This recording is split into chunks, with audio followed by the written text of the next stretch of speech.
ambao uko nazo. Bwana Yesu asifiwe. Kama umeacha kazi siku ya leo mpaka umekuja tumekusanyika, si ukapokea hizo baraka? Pokea hizo baraka. Bwana Yesu asifiwe. Ninasema upokee. Ni kwa masomo ukapokee, ni kwa ndoa yako ukapokee, ni kwa biashara ukapokee, ni kwa familia ukapokee katika Amen. Pokea hizo baraka. Endelea.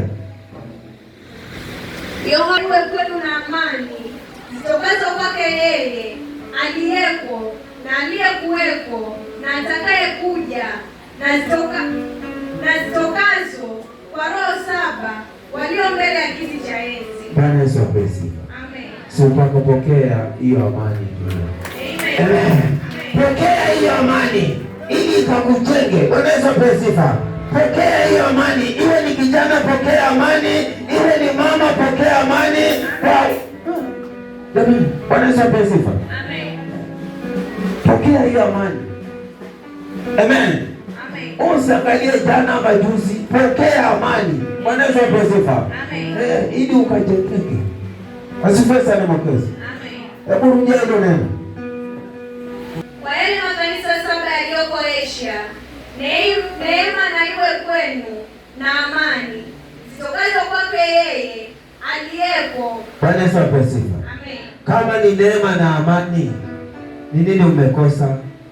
Bwana Yesu asifiwe. Amen. Pokea hiyo neema na amani. Amen. Amen. Pokea. Amen. Amen. Endelea. Neema na iwe kwenu na aliyeko na aliyekuwako na atakayekuja. Bwana Yesu asifiwe. Amen. Si mwingine, aliyeko na aliyekuwako na atakayekuja. Bwana Yesu asifiwe. Amen. Na wewe umekuja kumsikiliza huyu. Amen. Si ukapokea hiyo amani.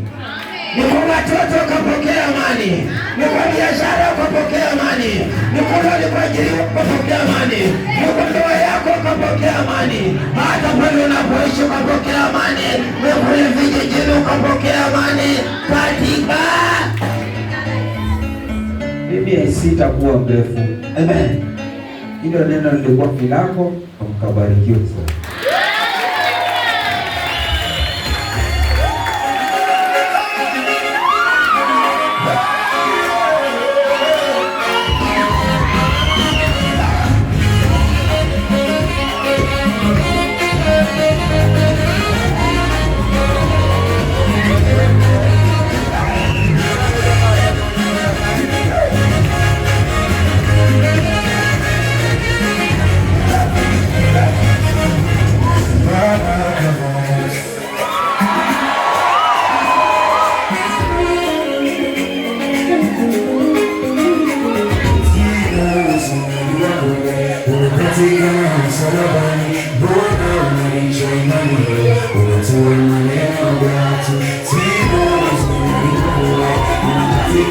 Somebody,